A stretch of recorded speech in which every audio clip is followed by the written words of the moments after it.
Want to go, pretty boy?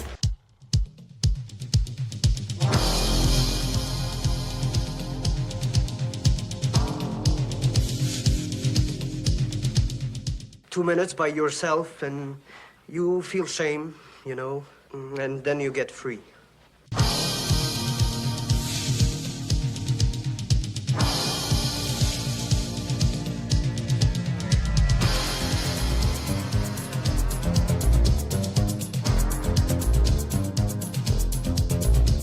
The only thing better than a glass of beer is tea with Miss McGill.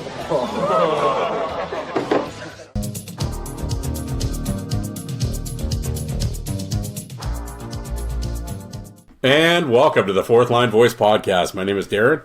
Thank you very much for tuning in, for returning. Episode 436. How you guys doing? It's been a while since I've talked to you cats. A couple of weeks. That's right. I just got back from Sin City. I was in Las Vegas for 12 days. How does someone survive 12 days in Las Vegas? Well, I'll sit down, kids. Let me regale you. Well, we'll get into that. Well, don't worry. We'll fire up the projector here. We'll get the slideshow.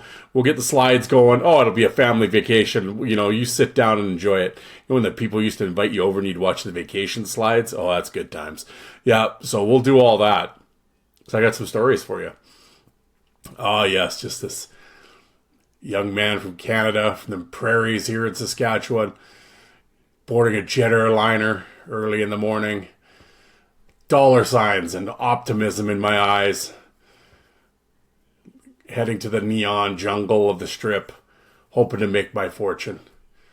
And now I sit here a couple weeks later in my office, my basement office, with just rags on. That's all I have left. Hopefully the Hockey Podcast Network can. Hopefully they don't mind the charges I racked up on the company card. But we'll make it, folks. Actually, I can tell you tomorrow morning at work, getting up at 5 a.m. tomorrow morning is going to be excruciating. This first week of work back is not, oh boy, it's not going to be good. But anyway. What happened? A few things went down when I was gone. My other venture, the Bruised and Battered podcast, well, they've marched on. I mean, I'm sure they forgot me. No text, no phone calls, off I went. I feel like Dave Mustaine in Metallica. I was given a bus ticket home. Yeah, but don't call us, we'll call you. Yeah. As they've marched on with episode 17 and episode 18 in my absence. Latest episode is with an interview actually with Cole Crowder of the Quad City Storm in the Southern League. And if that last name is familiar, indeed it is Troy Crowder's son. Big kid, making his first steps in pro. Put the hammer down on a few guys so far.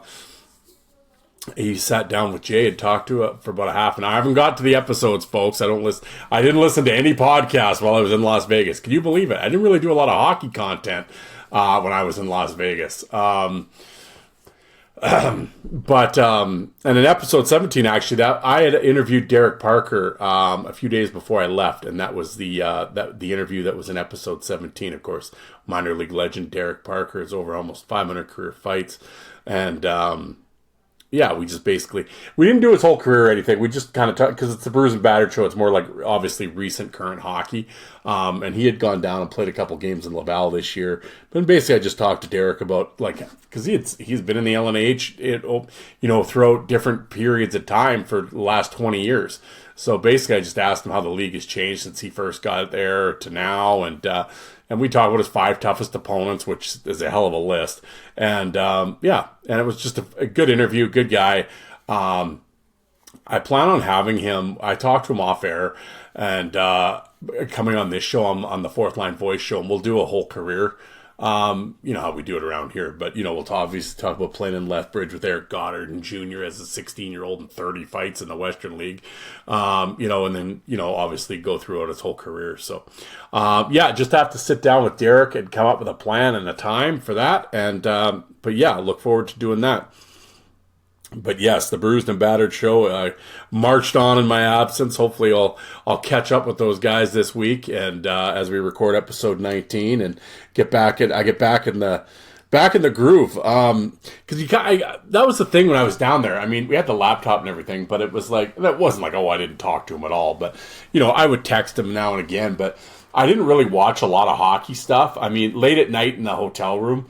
While the wife was busy sleeping, I'd fire up the laptop and kind of go through a few things. I posted a few things on Facebook now and again. I'd put a picture up, or I'd make a comment. I'd call it the Las Vegas Fight Report, and I'd basically review my night in Las Vegas, which most of the time was not very good in terms of winning or losing. And the win,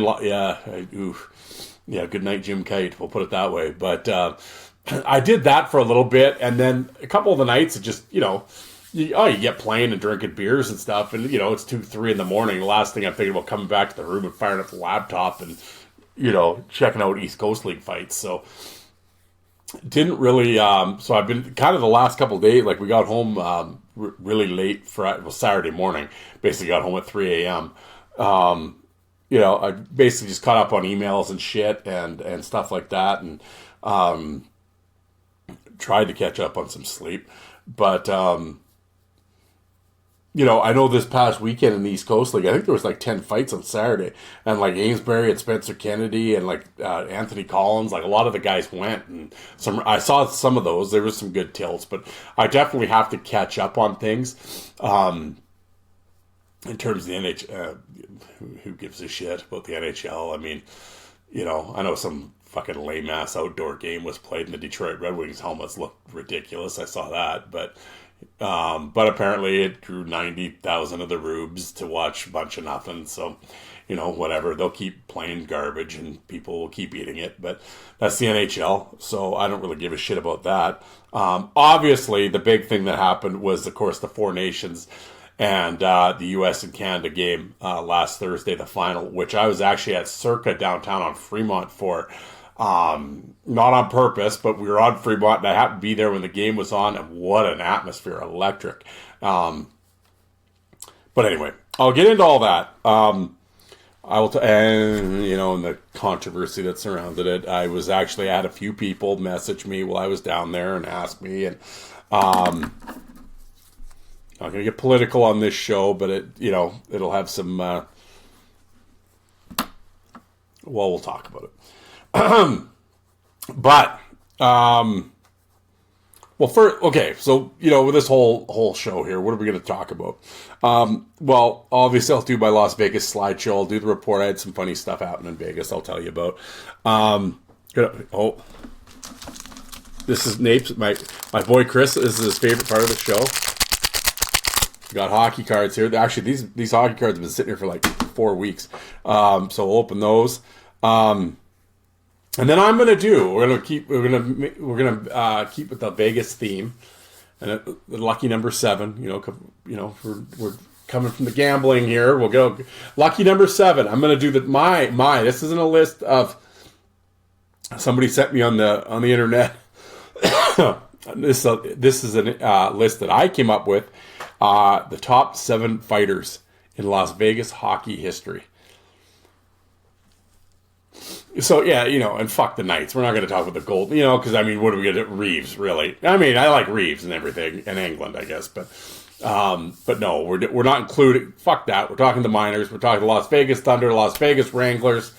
Hey, I might even throw some Las Vegas Aces or Las Vegas Ice Dice in on you. Now what are you talking about? Oh, we'll get into that. There was hockey in Las Vegas before the Golden Knights showed up, contrary to what the NHL might have you believe. Las Vegas was actually a successful hockey place in the minor league hockey. So we'll talk about it for you folks out there. And of course, I got to, obviously I got to bring out the IHL. I love me some IHL. So of course, I'm down with the Las Vegas Thunder. As I look over in my closet, I have a Thunder jersey over there. Replica, it's the bear holding the, I don't know why there was a bear on it, but there's a bear holding the lightning bolts. One of my favorite jerseys. And yes, we'll talk about some of the characters that rolled through Sin City on skates. And But yes, first things first, though, here in Saskatchewan, where I am located, this weekend, it's always the first weekend in March, Telemiracle went down. Telemiracle 49 is happening. It just wrapped up here at 5 o'clock. And for those wondering what it is put on by the Kinsmen. 49 years is the 49th year, and it is a telethon to raise money here in Saskatchewan. And all the money raised in the telethon stays in Saskatchewan, and it helps special needs. It helps those people. It helps, like if a child has to go to Edmonton, say for surgery, they pay for, they'll help out with travel costs and stay, and motorized wheelchairs, or certain or helicopters that they have to take, like I said, take them to wherever to get if there isn't a certain hospital or a certain ability to perform that surgery in Saskatchewan, they have to go to Alberta or BC or what have you.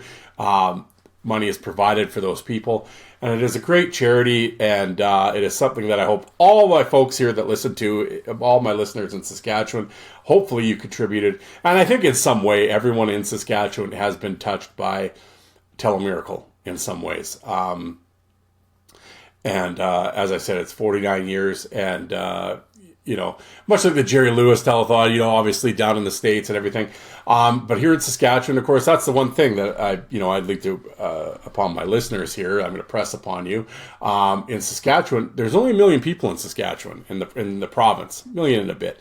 And, so we're not talking, we raised $300 million last year. Like, no, but I mean, and it's a 20-hour telethon. And in that time frame, I believe this year they're around $6 million raised.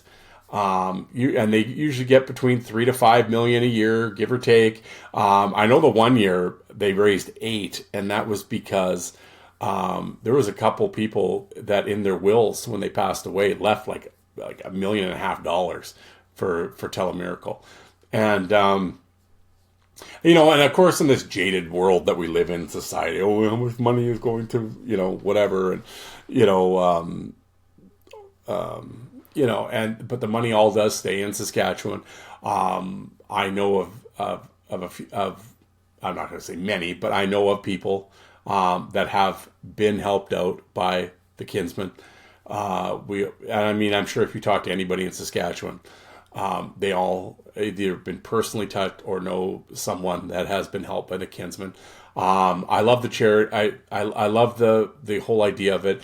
They have local talent come on, and they have Canadian, it's not like Celine Dion shows up for it or anything, but it's just like a local dance team or a native drum circle or a local artist. And for those familiar, of course, my old friends out there that grew up on Sesame Street, Bob McGrath, of course, from Sesame Street fame, was one of the original kind of, for many years, was sort of the MC of the event, and he loved Telemiracle. Way back when I did meet him when he was in town for Telemiracle. It was very nice. What he did for Telemiracle was outstanding, and his legacy will go on. And like I said, it's just a great it's a great event. I love Telemiracle every year. It switches back from every year, it goes from Saskatoon to Regina, back and forth. And like I said, they're big, ring those phones, and they'll go on, and every hour or two they have like a total, right? So they and all the talent gets on stage, and and it's great, and you see these people come from the small towns. They raise money. They have like the local car wash or the bake sale or whatever, and they come on with a check, and it's like $1,500 or $2,000 or $6,000, and these are small communities of like 5,000, 1,500, 2,000 people. We're not talking about like some downtown Metro Toronto or something. Like, this is a small town community, and it's great when you see the young kids raising money. I know my wife's school has raised money for Telemiracle. There's lots of great things, and yes. So I hope the folks here in Saskatchewan that are listening, I hope you donated, and any little bit helps, right? I'm not saying, oh, you got to donate thousands or any, no, but and it's hard times, and I know everyone has, it's everything, it's always a grind, for most of us, we're paycheck players, right? And as I'm sitting here, I just came back from 2 weeks in Vegas, don't cry for me, Argentina or anything, but we're certainly not millionaires or anything like that. My wife's a school teacher. Of course, I'm a public servant as in the environmental department for the city of Saskatoon. So it's not, we're, and again, we're not, struggling or anything like that. I mean, it's not like we're going to have a GoFundMe for anything. But we try the best that we can in terms of helping out. And I know a lot of, and many, obviously most people are, we're middle class, middle to, and they're, obviously that's most people, right, in society. And, so no one's donating thousands and thousands and thousands of dollars, that I know, but I know lots of people, donate what they can. And like I said, it's a great cause. And, and we all have charities, obviously, that you, whether it be a cancer or MS or what have you, whatever it may be, obviously charity and everything is, if you are able to help others, it's always obviously a positive. So, no, you didn't need to hear that from me. I mean, I think that's sort of, obviously, but, yeah, anyway. Yes, Telemiracle 49 wrapped up today, and I love it. I love the cause, and it was great. Last time I was upstairs, it was at 5 million and some. I saw the total as they were doing it, which is just another outstanding year. And yeah, I love Telemiracle. So ring those phones, Saskatchewan. But well, how about I'm going to hit you with a bit of an ad read here. Got to keep the lights on. I got to make some money off these folks somehow. Download, don't stream, please. Especially these next couple months.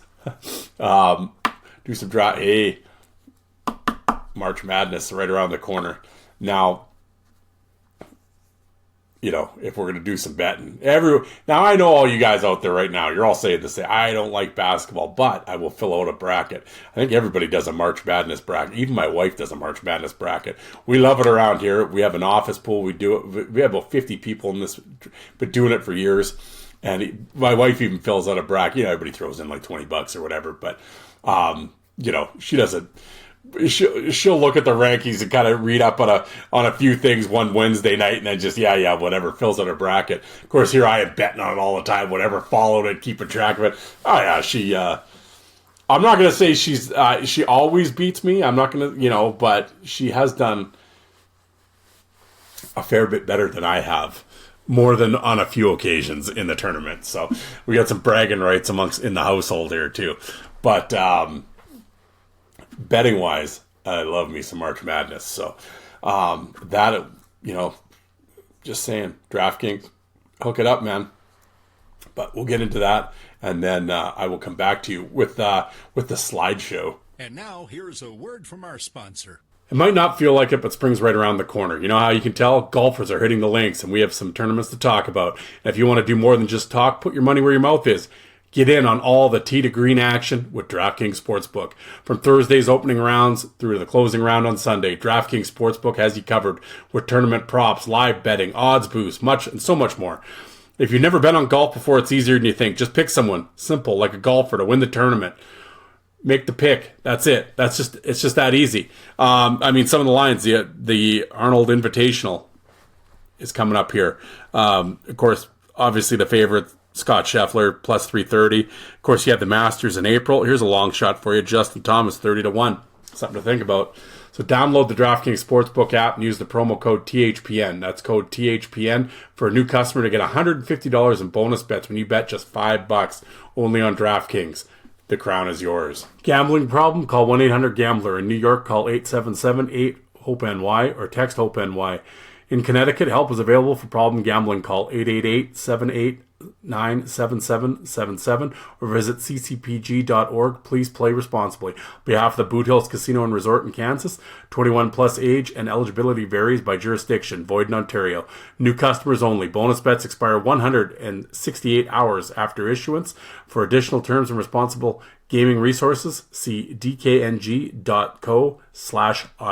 And now back to your regularly scheduled program. All right. What do we do, folks? Do I do some hockey cards here, or do I regale you with some Las Vegas stuff? Well, we'll talk about Las Vegas here. I know people are just dying to hear about my trip, so let me pull up a chair here, folks.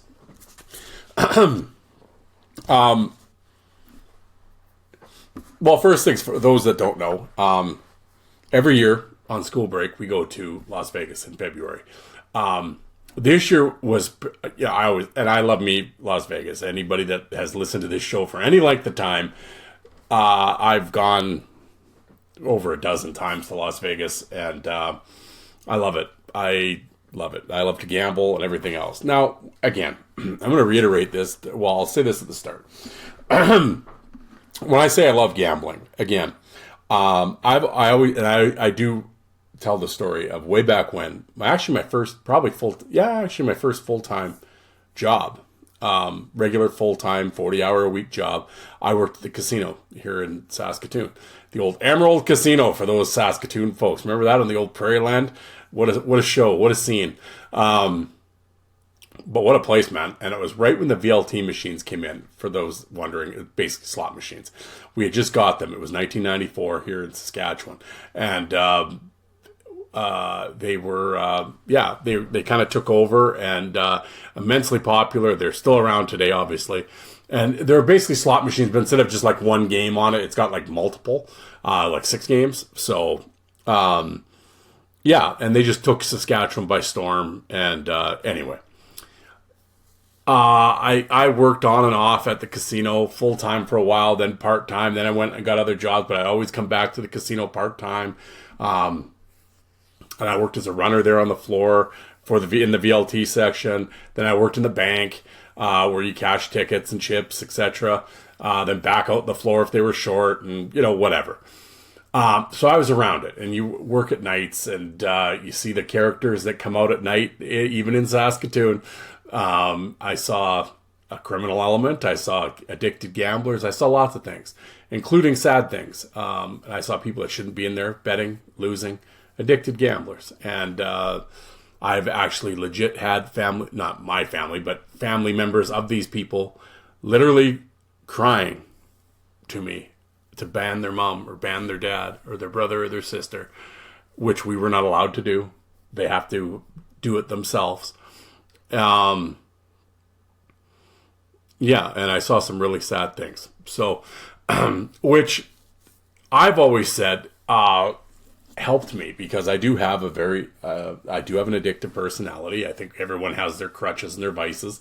And I like to gamble, but that taught me a very valuable lesson. And I'm not saying there hasn't been times that I've gone on tilt and probably bet too much or whatever. But I've always maintained my ability to walk away, and just keep my head in the gambling world. Like, okay, know your limits. Like every time when I was gambling, even now when I go to Vegas, it's like you're sitting there playing, but at the same time you're like, that's a mortgage payment. Like we save up money all year. And unfortunately, with the Canadian dollar, the exchange was brutal this year. But we save up enough cash. We obviously go to Vegas with cash, and that is what I've always said, what we can afford to lose. And we are willing to lose. Because if you think you're going to go down there, everybody goes with stars in their eyes, like, I hope I win. I mean, obviously. But I think in all the years that we've ever gone, I think we've come back with more money than we left. Twice, I think. And other than that, but when we get back, the mortgage is still getting paid. The car payments are fortunately we don't have car payments anymore, but at the time car payments were being made, and whatever, everything was still getting paid, right? But we took what we could afford to lose, and which is very important. Not that I'm trying to lecture anybody on gambling. I'm just saying from my standpoint. But I know it's long. Here, I'm going to make the long story longer. Make 60 minutes, 80 minutes. But point is, when I'm down there gambling, I am not, they're not rolling the red carpet out for me and sending the car, like, oh, the whale's in town, right? No, I've always said I'm a video poker guy. I have played the tables before, but the problem becomes now when you go to the strip and stuff, goddamn, by the time these tables are $25 minimums. And I'm not playing $25 a hand on blackjack. It's like, no, it's like, and it's, so you basically just get priced out of the tables. Roulette, I enjoy roulette, but I mean, it's a sucker's game. But every once in a while, all right. I really need to learn craps. That's what I need. I have a basic understanding of craps, not enough to step up to a table and start betting on it. But that's my goal for this off season, is to learn about craps, and I'd like to go down there and play craps because it looks like a lot of fun. But I'm a video poker guy, and a lot of times I'll sit at the bar because all the bars usually have like video top machines in there. Play video poker, $1.25 a hand, betting quarters, and and I drink my dollar beers and just hang out. That's my entertainment. And the thing with video poker, it's got the lowest house edge. So if you play it correctly, I'm a bonus poker guy. If you play it correctly, it's about 98, 97, 98%. You might not win a lot, but you could basically prolong the beating. But no, you can play for a while. You sit there and get fairly hammered up and just enjoy the sights and the sounds. I'm a video poker guy. My wife, of course, is the slot machines, right? No, God, whatever. But yeah, that's what we do. Like, and we rent a car when we're there, and like during the day, we'll go shopping and shit. The Ross. My wife loves the Ross stores, right? I think her whole wardrobe is from Nevada. But again, we're not. Oh, did you go to the form shops? And so, yeah. I was just in Gucci all the time. Like, are you shitting me? Like, it's funny. I was talking to one guy at work, and he goes, "Oh, so what do you do? Play blackjack, $100 a hand?" And I just looking at him. I'm like, you and I work in the same place, right? Like, could you play Well, no. I'm like, what the fuck? Why would you think I could afford $100 a hand? Like, you think I deal drugs on the side or something? What are you talking about? So no, you just can't gamble all the time, nor would I want to. I want to get out. So, I mean, you wouldn't catch me dead in a mall here for 10 minutes, but I mean, down there, I always said, I'm just not at work. I'm on vacation. I don't give a shit. I'm out of the snow. The weather was awesome this year when we were there. It was like 18, 19, 21, it got up to 28 the one day we were there. It was great. But, I'm wearing shorts and flip-flops and out of the snow, and I'm just happy to be in the sun, catching rays and not at work. That's all I'm happy with. So if the wife wants to go to 19 different Ross stores in Nevada, I don't care. It's fine. We went to a couple malls and just did our thing that we go to, and went to a few different stores, and my wife got tons of cheap shit. And people listening, you've been to Ross, right? Levi jeans for like $14. You're not going to get those jeans in Saskatoon for $14, even with the exchange rate.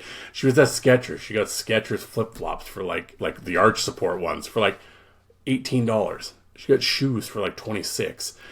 It's like, you're not going to beat these prices, even with the exchange and everything else, right? So, like I said, I'm smoking the cheap fucking primetime cigars and drinking beers, right? So I'm like, I don't give a shit, right? So that's our Vegas, right? And like I said, it's we shop during the day and go to a few different places. I am actually really not a fan of the Las Vegas Strip. I mean, if you've never been to Vegas since you first, obviously you have to go see the Strip. It is a thing to see.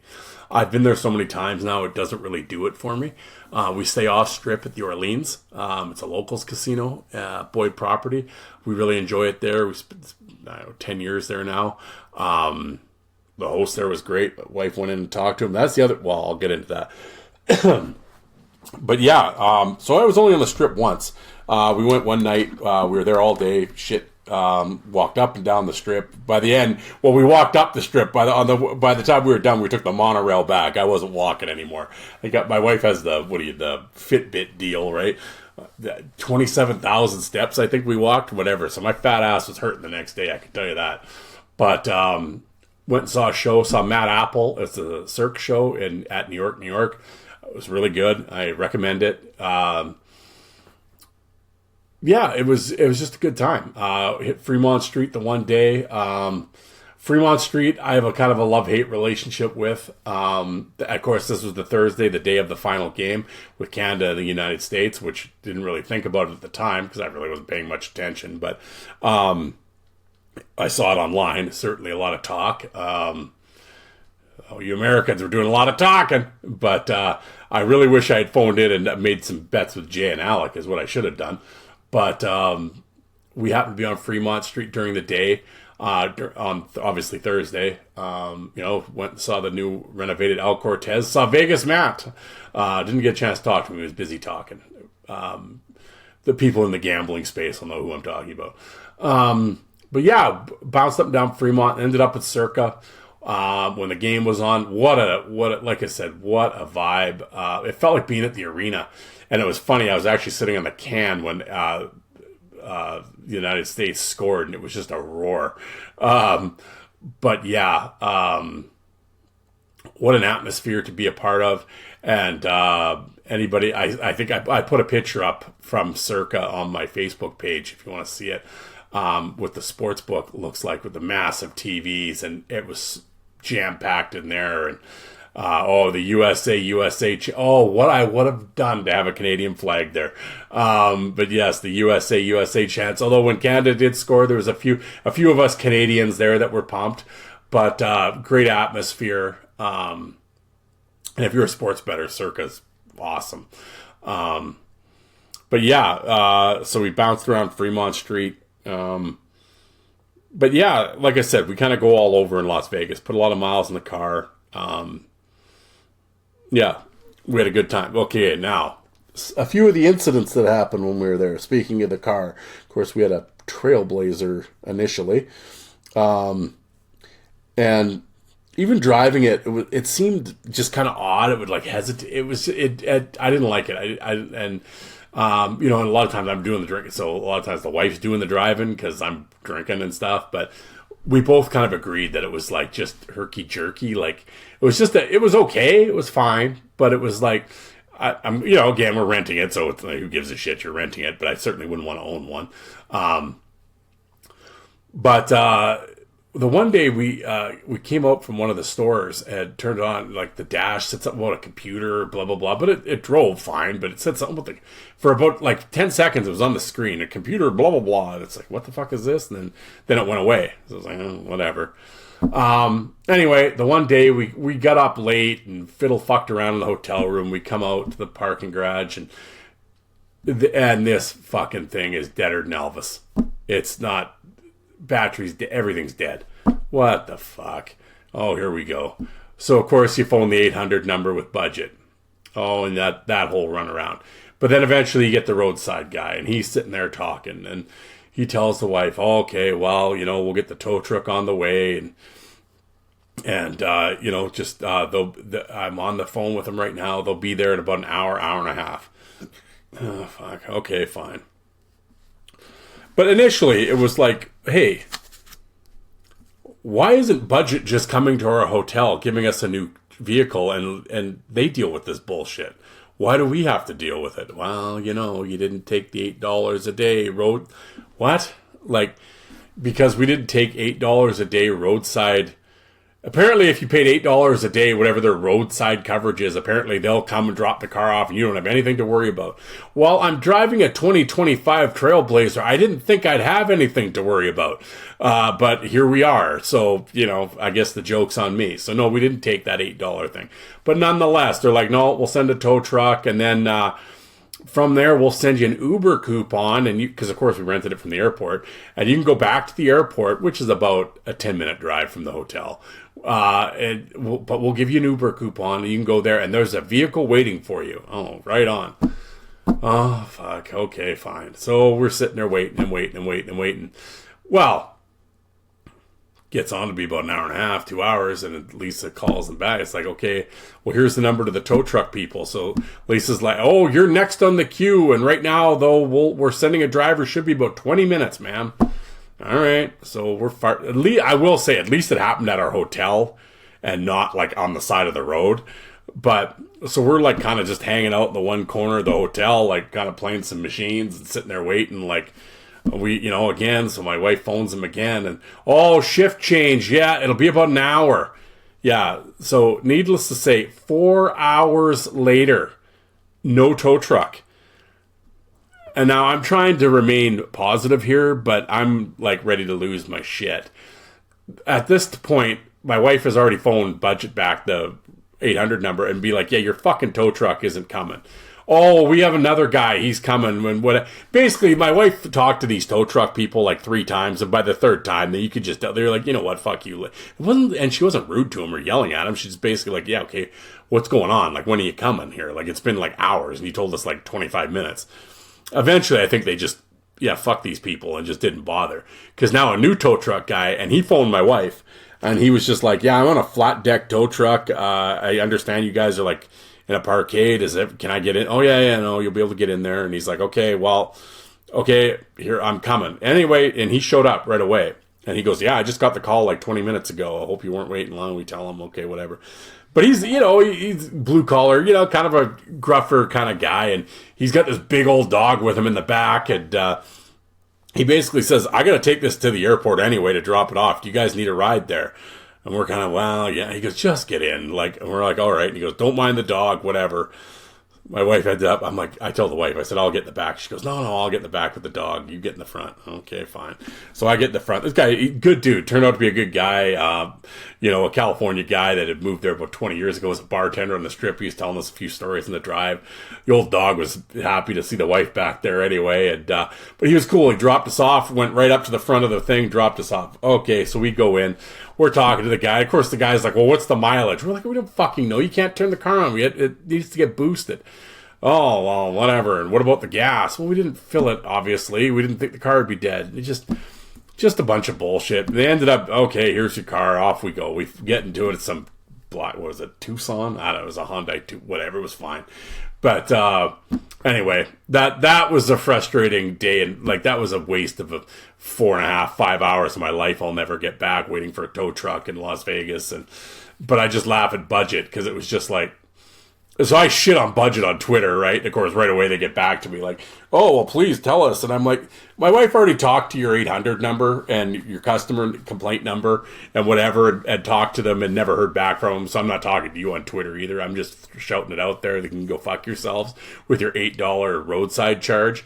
So a little frustrating there, but whatever. I wasn't going to let it get me down. But yeah, that was a little annoying to say the least, but I guess on the other hand, it saved me money because I really wasn't playing while we sat there waiting for a tow truck. I will say I was surprised by the number of friggin' cyber trucks that I saw. God, those things are awful, ugly looking things, and like teal and green and pink. It was funny. We were at the Red Rock Casino, and I saw one out in the wild, folks. A teal cyber truck with influence on the back of the license, influence, something like that on the back of the license plate. And I was just like, oh God. Well, then I see her, this Japanese girl gets out, looks like she's maybe 18. Apparently she's some big influencer. I have no idea, but she had her little entourage with her and she's out by the truck and like, cause it was in the casino parking lot and like we're parked at the other end, like we got to walk by. Right. So we're, on the other side of the park, I could see the show going on, and she's driving around this truck, and then she gets out, jumps out, and there's people filming. It was just, oh my God. And there's some people around us. Oh, that's, I'm like, I don't fucking know who these people are, or give a shit, to be honest. But I saw her like 3 times. It was weird. Like, she drove by us like 2 other days in this stupid blue cyber truck, hanging out the window and oh God, it was embarrassing. But yeah, I saw these cyber trucks everywhere. God, they're ugly. Ugh. Anyway, it looks like you could just like, I could tell you they would last 7 minutes in the Saskatchewan winter. I could tell you that. But yeah. Oh, one thing that was on our TV constantly in our hotel room was spring training baseball. Is there anything more boring than spring training baseball? Holy shit. The one thing I brought it up last year, and I will bring it up constantly, it's very alarming the number of guys who, because of course drinking beer constantly, at some point you're going to break the seal and you got to go to the can, right? So I'm constantly in there taking a whiz. The number of people that do not wash their hands is alarming, to be honest, and not just pissers, folks. So you take that for what it's worth. Yes. Not that I'm a germaphobe, but yeah, there's a lot of hand sanitizer, we'll put it that way. I will, and people on their phone, of course, this isn't just a Las Vegas problem. This is a global problem, I'm sure. The number of people that walk around like with their phone on speaker, like everyone just wants to hear you. I'm just dying to hear your conversation. And I noticed this a bunch of times, actually, in Ross, as I spent many hours in Ross these last 2 weeks. The one night we were in a Ross store, and I happened to be texting with Jay at the time.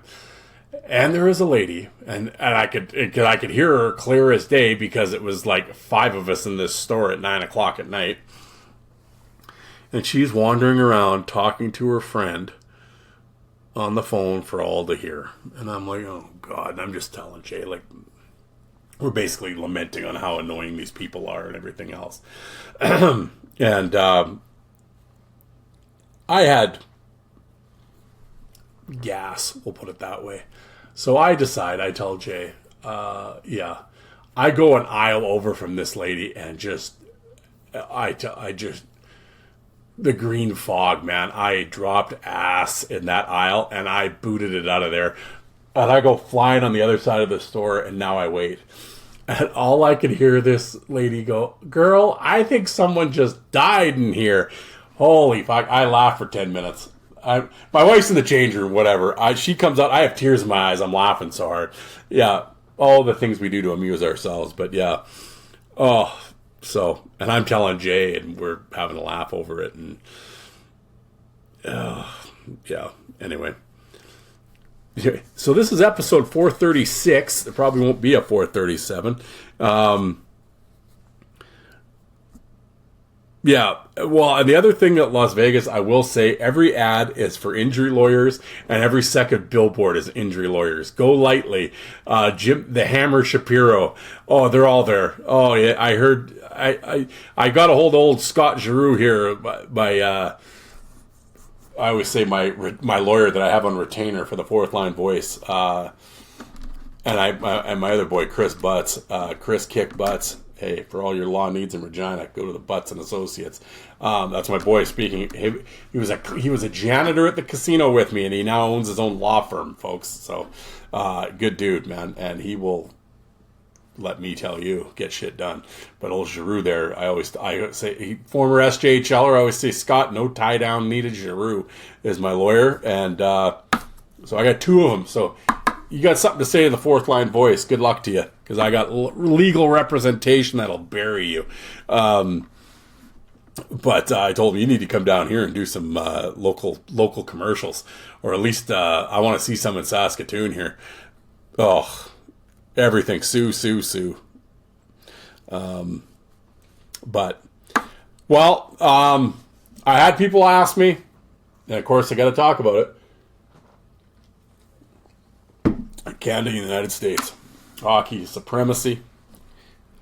Was there any doubt? Of course. And, you Americans can win the games that don't mean anything, but when it comes down to it, crunch time, who delivers? Canada. Red and white, baby. No, I'm not going to turn this into it. It was a great, I will say, for, you watch all these other goofy all-star games and everything else. The boys were serious. They came out and played. Well, like I said, the 3 fight.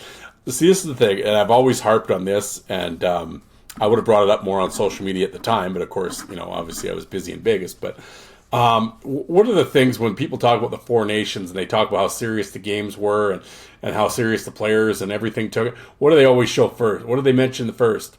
The 3 fights. Yeah. What was the score? I can't tell you the score, but I know there was 3 fights at the start of the game. That's all everybody talks about. Funny. Why did people enjoy that? When they talk about comparing to other all-star games, blah, blah, blah. Emotion. What have I always said that sells the game of hockey? Emotion.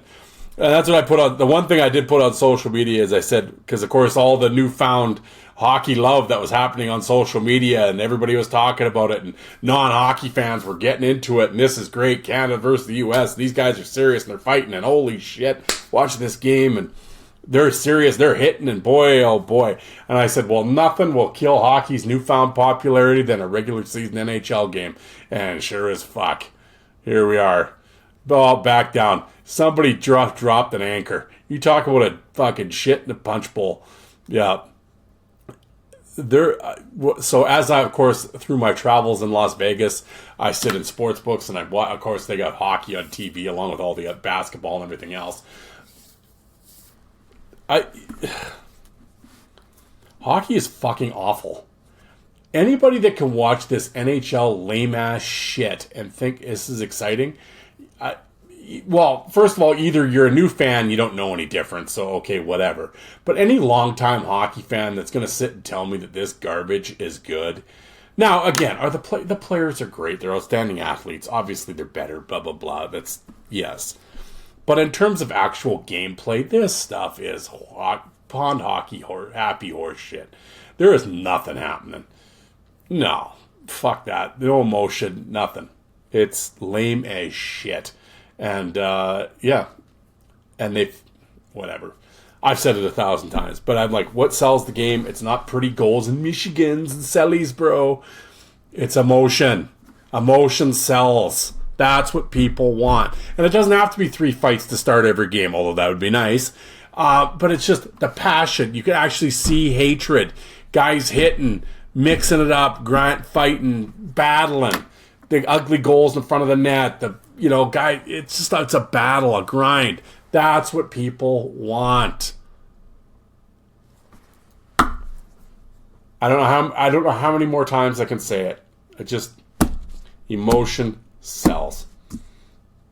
But the Four Nations is a great thing. It was a great thing the NHL did, and I think it took everybody by surprise how serious the players took it, and it was great. And yeah, and obviously being a Canadian, I was pumped the Canadians won. I mean, was my life going to be any different? No, I don't care, but whatever. I was pumped that the Canadians won, and even my wife, who was not a hockey fan and whatever, but I mean, obviously she knows some of the players and stuff and being around me and whatever. It's not like she doesn't, what's hockey? Come on now. But we watched that game, obviously, at Circa. Well, we were at Circa during the game, but we had gone back to the hotel. We had dropped my parents off and went up to the hotel room to have some room beers when overtime was on. So we sat and watched the overtime in our hotel room. And she, even when she was watching it, she's just like, my God, is McDavid fast. Like that, when you're playing against the best players in the world and you're still noticeably faster, it's insane. And of course, he sniped it at the end. And yeah, needless to say, our hotel room made a big cheer. And like I said, I would have loved to have had a flag down there to parade that shit around the casino. But I did have a Fourth Line Voice shirt that, of course, had the Canadian flag on it, like has the Maple Leaf. Well, you've seen my logo, obviously. So obviously people could tell I was from Canada. And it was a source of many conversations as I sat at the bar playing video poker throughout the nights. There was and like I said, it was brought up to me a few times on social media. You got to talk about it. Obviously, we have to talk about the elephant in the room. And like I said, this isn't a political show. I have very seldom made my political thoughts on this show, and I'm not gonna start now. Well, obviously a little bit have it here, but I'm not gonna make this a theme of the show going forward. I mean, I've had guests on and everything else that politically I disagree with, and I've had people mention to me that they want to come on and talk politics, and it's like, no, that's never going to happen. So, and I've mentioned that on here a bunch of times. But to address, and again, we'll talk about it and we'll move on. I don't want to hear about it. Obviously, when it's stuff like this, everybody, it's the same thing in World Juniors. Go Canada, go U.S. Same thing in the Olympics. It's going to happen. Canada, U.S. Obviously. But unfortunately this year, and then everything, and I brought this up, and everything in life seems to be surrounded. There's got to be some, like you can see in hockey fight groups, people will be talking about a certain fight, and some bozo's got to mention politics. And it's something about Canada, it's going to be Trudeau, or if it's something about Trump, or what, oh, fuck off. You got to inject politics into everything. You're that guy, are you? Oh, congratulations. Like, go away. I have no time for it. I have muted more people. I have unfollowed more people on social media. I don't want to hear about this horse shit. I don't want to read this horse shit. If you want to talk about, go right ahead. It's your social media page. You're more than welcome to post your political views. I don't care, but that doesn't mean I have to read them. So I don't. I choose not to. I'm not going to reply to them. I'm not going to get into some political battle because why? But it's just, no. But I did see a lot of people, obviously, when Canadians were booing the American anthem. And I saw a lot of people, and a lot of people a couple people I've had on this show, and I have talked to, and a lot of people that I've obviously interacted with about hockey fights over the years on social media through this show and through my pages, were vocal about it. And I just, at the end of the day, I was like, has Canada ever booed the American anthem before? Not that I remember. Not, there might have been, maybe somebody out there will quote me sometime. But overall, no. But in these political times, and I was amazed by some of these guys. I can't believe they're being so disrespectful. Like, are you fucking serious? Like, you don't know why. Really? You don't know why? Like, do we really need to say it? Like, it didn't, like, again, it's like when I always talk about, like, these incidents that happen in hockey, it didn't just fall out of the fucking sky. He just snapped. He just did it. I don't know why. Really? You don't know why? Oh, okay. So, again, when it comes to, you don't know why Canadians are booing the anthem. You don't know? Really? Are you that, or what is it, are we being, you're being rather obtuse? Your president has talked about wanting Canada to become the 51st state. Numerous times. And of course, he's just being jokes. It's just trolling. No, it's, you know what? It's not funny. It's not. The joke's over. It's old, man. The routine's old. People are tired of hearing it here. Now, I would reverse it to you patriotic Americans, which is cool. Hey, you love your country. I get it. Just as much as I love mine, you love yours. Can we not, How would you like it if Trudeau went on and on, every press conference, oh, you're going to become the 11th province. You're going to become the 11th province. Blah, blah, blah, blah, blah, blah, blah. What would you eventually do? You know what? You'd be like, shut the fuck up. And wouldn't be happy about it. So, I don't know. He's just joking, bro. Well, you know what? If it's just jokes, it's not funny. It's not. And in these times, going forward here, do we really? Like, now, I'm not going to get into fuck off. First of all, it's never going to happen, all right? Just enough with the bullshit. And if you really believe it, you got rocks in your head. And if you'd want it, you have rocks in your head. I have nothing against the United. I love the United States. I have friends, obviously, in the United States. I just came back from the United States. I love visiting. I visit every year.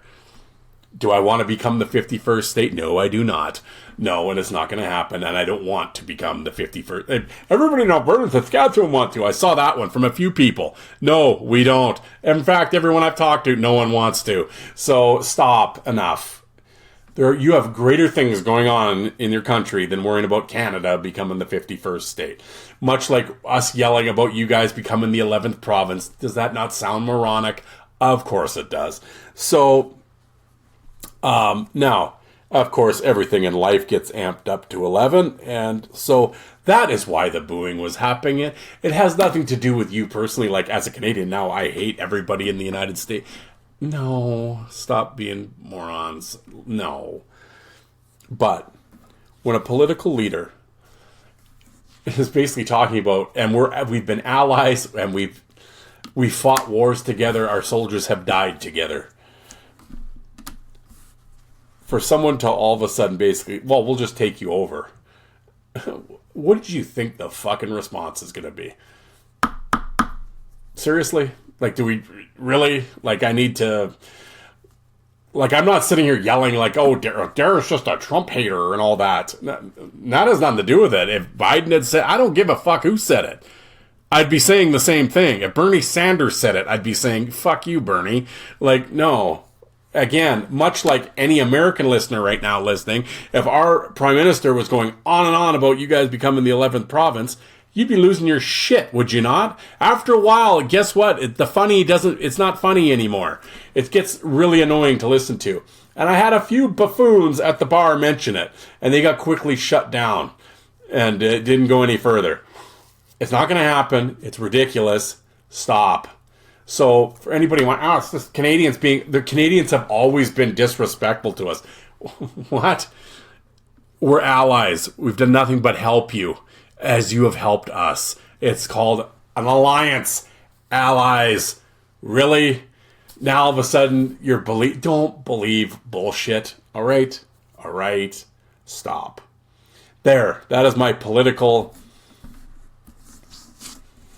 And I heard one guy say, don't let two idiots arguing. Well, it's one. The other one basically just said it's not happening. All right. So, I'm not, not that I'm a fan of the guy we got right now. I don't hate him as much as others, but I'm not a fan. But let's not like, oh, you egged it on. Like, no. It's been a one-sided conversation about, and all we got back was like, it ain't fucking happening, so stop talking about it already. Like, Mexico has been quite adamant about the same thing. So just stop, all right? So no, for my American listeners, which are many out there, and I thank you very much, we are allies. And in Canada, I can tell you, I'll speak on behalf of Canadians. We are not booing the American people. We are booing the people that are talking about annexing us and becoming a 51st state. All right? That's who we're booing, not the rest of you. Well, maybe list guy Tim in Philly. That fucking guy. But, whatever. He's going to hockey and trying to justify that he got free tickets. Tim, you should have... I'm telling you now, you should have been paying to get out. But... no, let's all remember, folks, this is political theater for fucking, it's nonsense. No one's becoming the 51st state. No one's becoming the 11th province. Just stop. We're two independent countries. Allies. Let's all remember that. Stop. Okay? Thank you. That is there, you wanted to know my thoughts on it. Francois and a few folks, there is my thoughts on it. So... enough. I'm so disappointed in the country of Canada. Nah, you know what? Maybe do some self-reflecting and maybe do some thinking and just be like, if I was in that position, what would my response be? Well, yeah, come on now. Much like I said, I would expect the same response if it was from this side. If it was getting volleyed to your side of the net, I would expect that response from you folks as well. So, there you go. Enough of that. Enough of that. I just feel fucking just stupid talking about it. Like, it's such a stupid topic. But, unfortunately, that seemed to be quite dominant on social media, as all politics are these days. And I try to distance myself from it as much as I can, because who needs that horse shit in their life? But you know what people need in their lives are old 90s hockey cards. Trying to be on a happier note here, folks. I mean, what's that? Can we all just get along? Like, seriously? Come on. But here we go. I didn't tell you what. Where's the wrapper? What hockey cards are these? Oh, here we are. These are. I'm sitting in the dark here. 1992 Pro Set. Very glossy. So who do we got here at the start?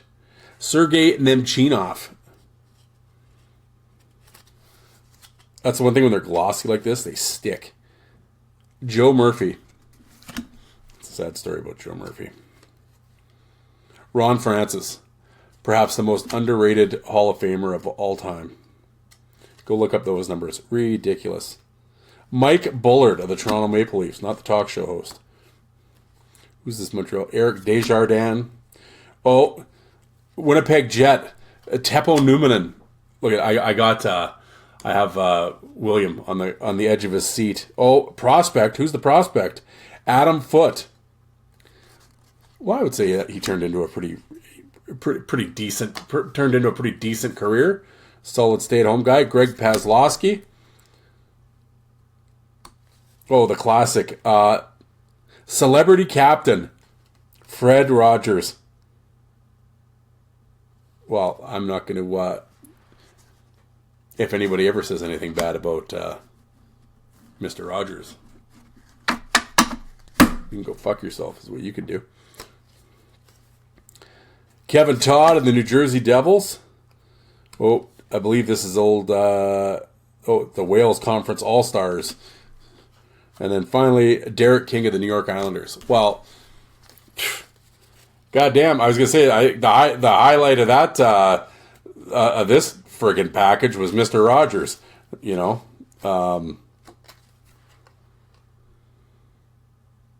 Yeah.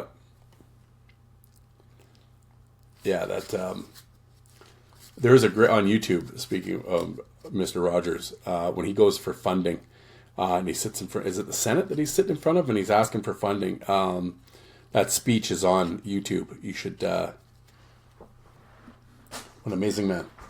Tremendous. Well, there we go. We're at the hour mark here, folks. And what have we ranted about here? Las Vegas and booing anthems. And I'm actually still annoyed that I had to bring that up. Well, I guess I didn't have to bring it up, but it was asked of me by a few people. So I felt it needed to be addressed. The elephant in the room, like I said. And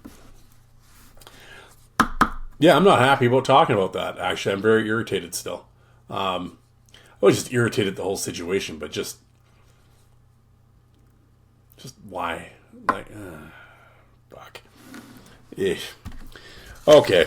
Anyway, I was sitting there thinking today. I mean, we'll kind of obviously it's a Las Vegas theme today, and I kind of thought about the Las Vegas Thunder, one of my favorite minor league teams, the IHL. They were around from 1993 to 1999. But before that, I don't know if people know, in the late 60s, early 70s, there was a team called the Las Vegas Gamblers, and they were in the Pacific West League, Southwest League. And then there was the Las Vegas Outlaws, and then became the Thunder. And then, of course, there was an East Coast Hockey League team. It was supposed to be a West Coast Hockey League team, the Las Vegas Wranglers. They were supposed to be in the West Coast League. And, of course, the West Coast League got absorbed by the East Coast League. And they became the Las Vegas Wranglers. But in the meantime, there was a team in 1994-95 called the Las Vegas Aces. And one of my former guests, the episode is, it was on my original platform, but his name was Steve Adams. And I believe I brought that back. I should go look that up, actually. But if you type in Fourth Line Voice and Steve Adams, it'll be out there. Who's Steve Adams? He's a journeyman minor league guy, but he played that season in 94-95 with the Las Vegas Aces, along with my friend Kurt Walston, who was happened to be on that team as well, along with Manon Riom, the goalie, and he tells some great stories about that. And you know who else is on that team? Wayne Van Dort, Larry Melnick, Mitch Wilson. Oh yes. Oh, it was a place and time. It was so obscure. It's barely even on Hockey DB, but he tells some great stories about Las Vegas, playing for that team, and I have talked to my friend Kurt, obviously, about playing there. And I'll have to get Kurt on the show one of these times because he's got some great Vegas stories. But yes, so the Las Vegas and the Las Vegas Thunder, of course, they played in the Thomas and Mack Center and drew really well. Really good crowd, popular team. And then, of course, the Las Vegas Wranglers, who played at the hotel I stay at, the Orleans. There's an arena attached to it, and they played there. And what was it, from like 05 to like 2015? They were around a long time. I actually went to a few Wranglers games. Great atmosphere, hold about 5,000 people, give or take. But the girls walk around in like the halter Budweiser girls and the like $2 Budweisers in the aluminum cans. I'm like, this is great. Sitting here in shorts watching a hockey game. But yeah, and they were voted like minor league promotions of the year like every year because it's Vegas and their owner was this former PR guy for one of the casinos, and he was crazy, and they did lots of stuff. They like played a midnight game, rave night, and as soon as the game was done, they just had a club thing going. They had chicks dancing in cages and stuff. It was fucking wild, man. But what a place to play. And one of my guests at the time, well, okay, I'll talk about that later. But first things first, I wanted to come up with the top 7 who I felt like, I'm not saying these guys like in order were the best fighters, but just like in terms of like impactful season in Las Vegas, I kind of did my top 7. My top 7 guys who impacted enforcing in Las Vegas. And, but before we did that, I was kind of going down, like I went down the all-time rosters, right? And there was some interesting, and there's some guys that I completely forgot played for the Thunder, like Lyndon Byers, 31 games, 176 minutes in 93. Louis DeBrusk, 26 games, 160 minutes. Sammy Helenius, 52 games, 212. Darcy Lohan, I was a big Darcy Lohan fan. He actually played quite a bit, 254 career games with the Thunder. Barry Potomsky, Paxton Schulte, Dean Smear, Greg Spenrath, Andre Skrupko, tough guy, 64 games, 221 minutes. Chad Wagner, how's that? 26 games, 239 minutes. Machine Gun Tomlinson, 15 games, 95 minutes. As I mentioned, the Las Vegas Aces back in the day with Van Dorp and Steve Adams, Larry Melnick. The Wranglers, Thomas Belmar, Regan Darby. I'm a big fan of Regan Darby. 41 games, 155 minutes, 0405. Underrated tough guy. UK folks will know who I'm talking about. Jason Spence, 58 games, 65 minutes, 0405, but tough dude back in the Johnstown days. Shit, yeah. And of course, the infamous Billy Tibbetts, 13 games, 132 minutes and 0405. Man, that's one thing with Tibbetts. I mean, obviously issues there completely. 3 years in jail and stuff. The guy spends 3 years in the pen, comes out, signs an American League contract, and gets a point a game in Wilkes-Barre. Like, are you shitting me? After missing 3 years and he's in jail? Like, I mean, I guess he'd be in shape, but I mean, Jesus. What a talent. It's just, obviously lots of issues there, but yeah. But yeah, and then like a year later he's in the NHL. All right. Yeah, man. Oh, on that Thunder team in 98, 99. Oh, Skrupko, DeBrusk, Kevin Kaminsky, Dean Ewan, Chad Wagner briefly. I mean, just unbelievable. And of course, coached by Bob Bourne. And our boy Joe Lazito.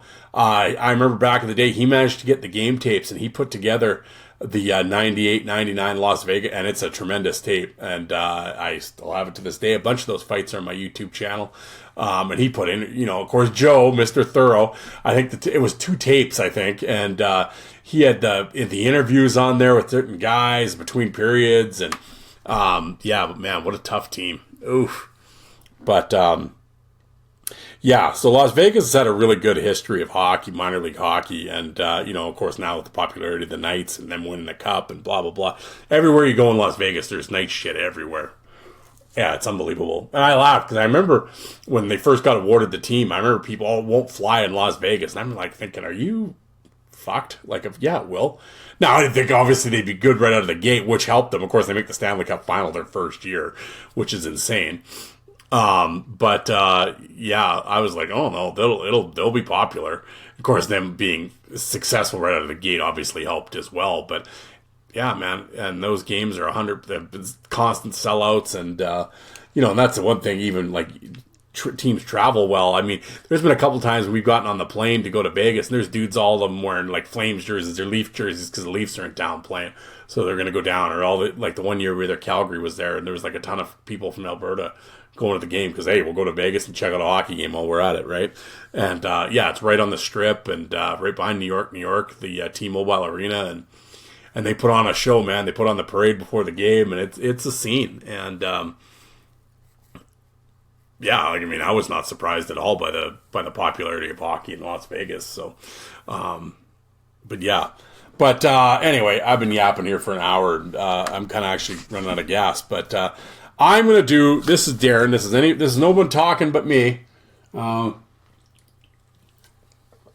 My top 7, kind of like fighters and just their impact in Las Vegas on their team at the time. And now again, I'm not saying this guy can beat that guy or this guy can beat that guy. It's that not this. That's not what this list was. It's just who I felt kind of just had the biggest enforcer impact in Vegas. And I kept it to the minors, so no Reeves. But we'll go, number 7, I got to Derek Englund. Yeah, man. He, where are my notes here? I have them all written out, and what did I do with them?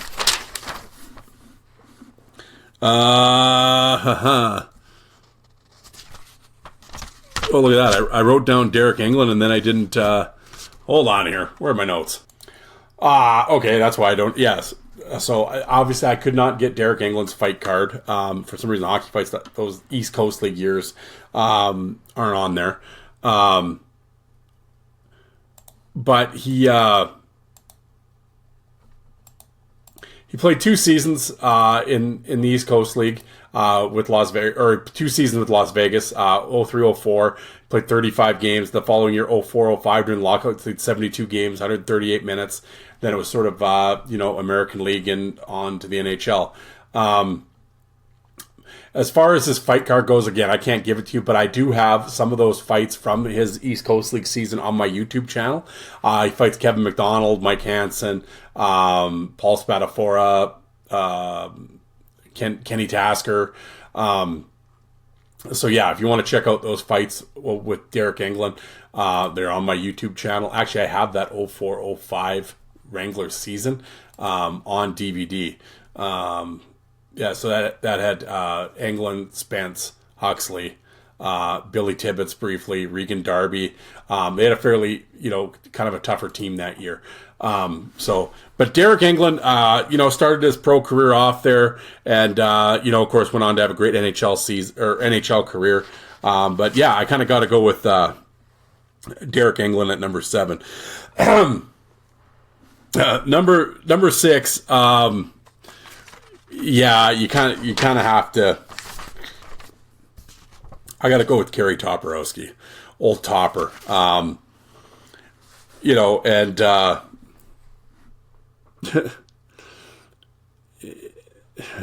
he he played 13 games the 1 year in 94-95. He had 5 fights in 94-95. He played 37 games, 300 minutes of penalties, and 8 fights. And you're like, well, 300 minutes, only 8 fights. Well, yeah, a lot of misconducts and stuff. But the thing with Topper is there was absolute mayhem every time. And of course, if you go to YouTube and type in like just Kerry Toporowski brawl, there's a bunch of Thunder brawls on there. The one with Jason Ruff, and then another one against Houston, and where him and Kite are just running wild. And what a character! And the stories of him are legendary. And my guest, as I was mentioning, Steve Adams, has a very interesting run-in with Kerry Toporowski. I'll let Steve tell that story, but.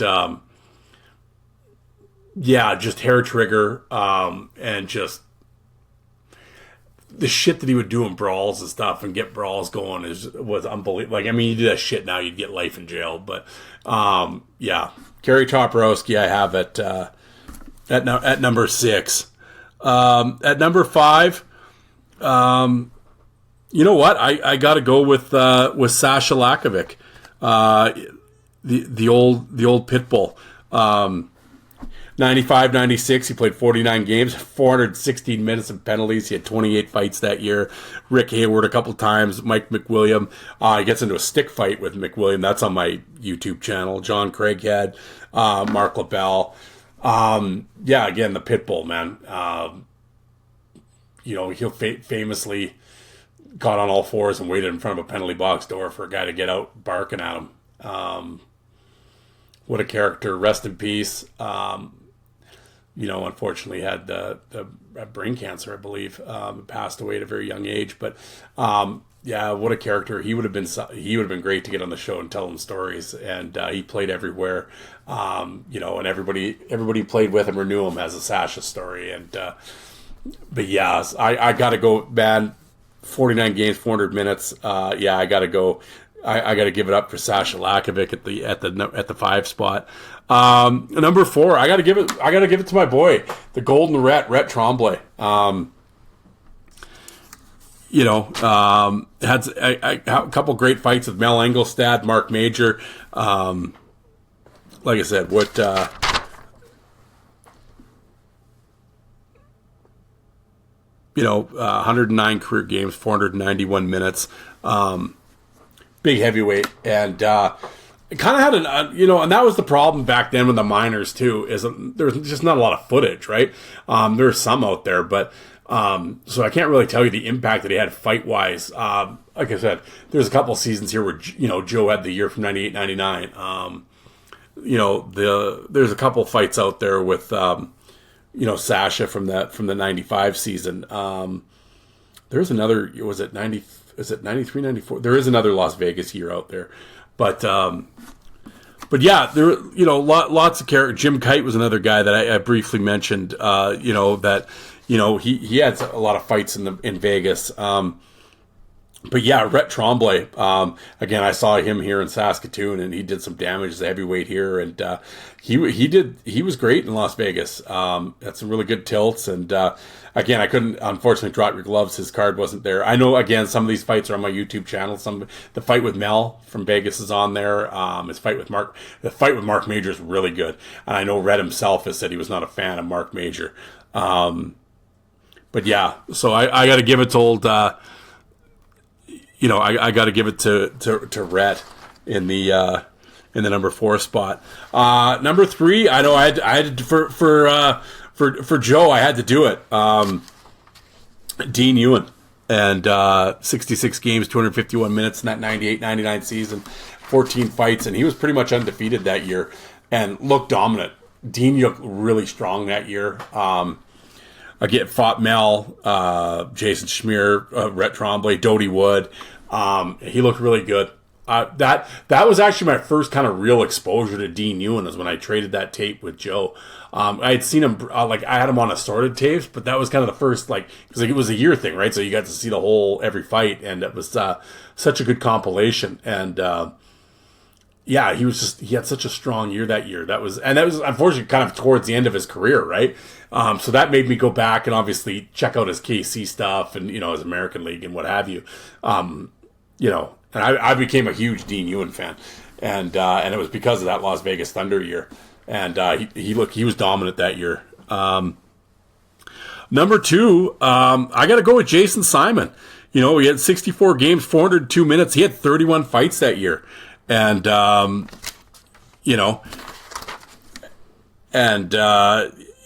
just a really just an outstanding fight card. Derek Kimball, Mick Fakota, Patrick Cote, Toporowski, Kite, Dean Ewan, Joey Koser, when Koser was in San Antonio. Again, I'm not saying, Jason won all these fights or anything like that, but I just think 64 games, 31 tilts, that's a strong season. I don't give a shit what league that is. And, and Jason Simon, another guy, did it forever. Am I say Jason Simon's a better fighter than Dean Ewan? No. But just in terms of the season he put in, yeah, I got to put him on here, man. I mean, so basically we got England.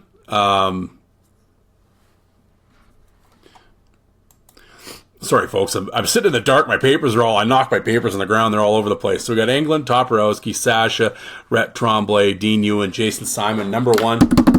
I have to, man. You have to, just for longevity and everything else. Adam Huxley.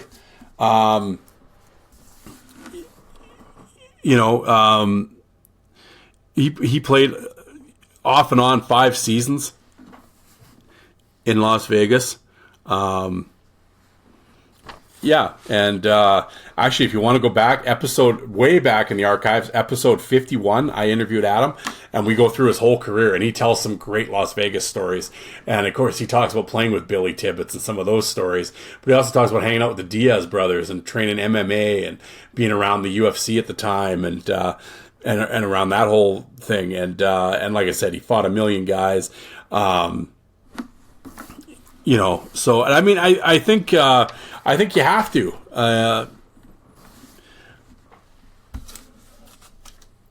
it just with 0405, 55 games, 294 minutes, and then he was gone for a while. 2011, 2012, 53 games, 21 fights. 12, 13, 54 games, 31 fights. 2013, 14, 57 games, 19 fights. I mean, so and again, a lot of those fights I've put up on YouTube. His fight card is outstanding. Did it a long time. A real technician, actually. If you go and watch some Adam Huxley fights, you'll be pleasantly surprised. It's very kind of Darren Langdon-ish. He's undersized, but a real technician. And again, I was lucky enough to see him play here for the Saskatoon Blades. And he came in right after Darcy Hordichuk was here. And it was funny because they're very much similar size. Hordichuk was like more wide open. Huxley's kind of was, he'd started off, he'd get open, but I think he learned as the years gone on and turned pro and everything, and being an undersized guy. I mean, you can't be Ken Tasker every night. So really became a technician, and in the interview that we do, we really talk about that, and he has a really good just his views and his technique about his techniques and his thoughts on fighting, really interesting. And I think, again, I can't encourage you enough to go back. Episode 51, definitely check it out. He was a great guest, and I actually had him on a bunch of times. I believe his episode was at 115 as well. I think I had him on. I did kind of his toughest opponents, but I know for sure it was episode 51 was my original conversation with him. So, but yeah, I did it for so long. It was a staple in Vegas for a bunch of years there. Fought everybody, and like I said, ton of fights. And yeah, so I mean, Adam Huxley's got to be number one on your Las Vegas tough guy list, I think. So, but yeah.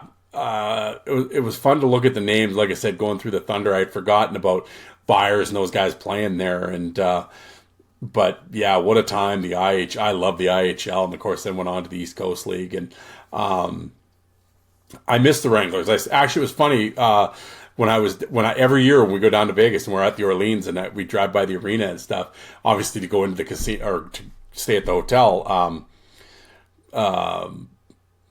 I say the same thing. Damn, I wish the Wranglers were still here.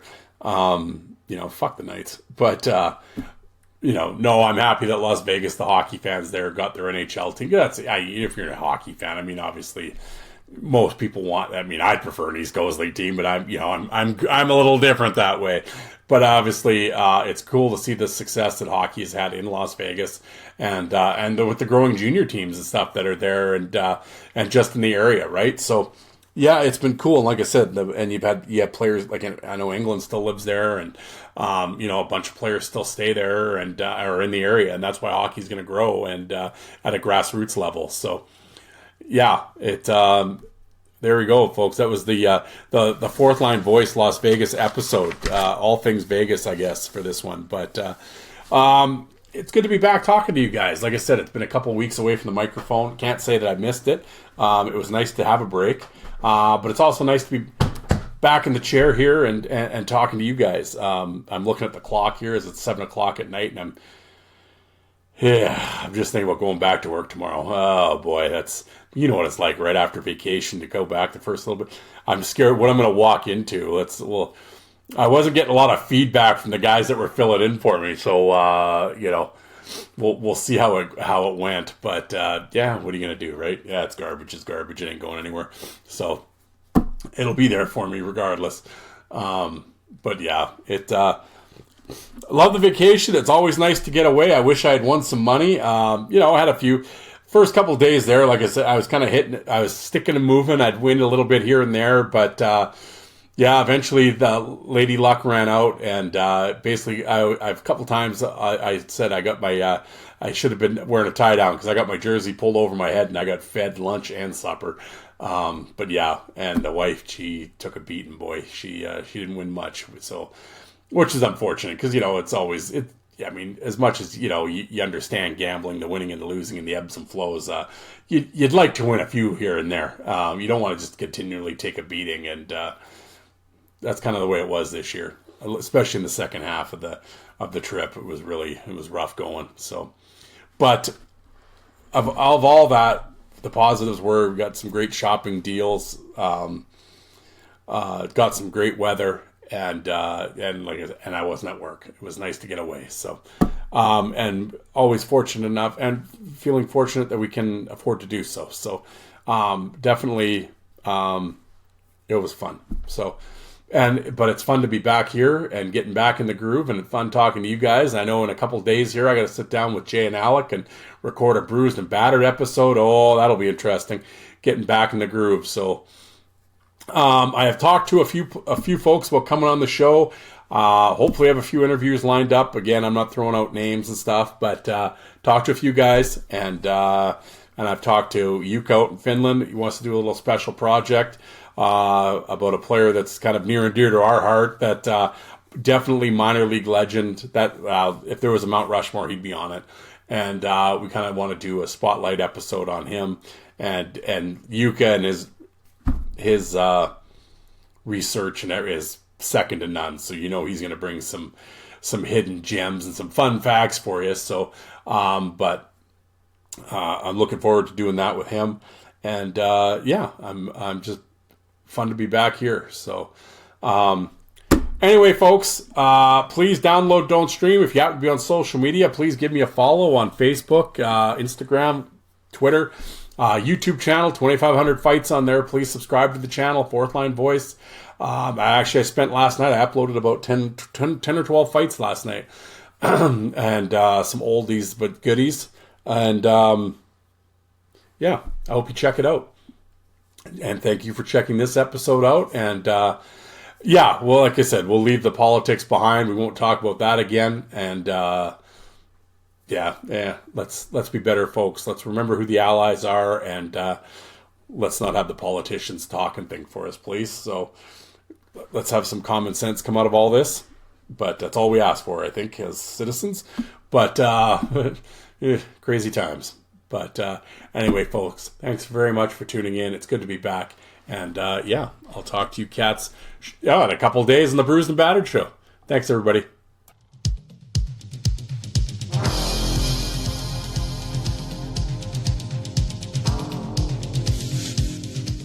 And you people that don't like fighting, how many of you did you walk out and get a coffee while that was on?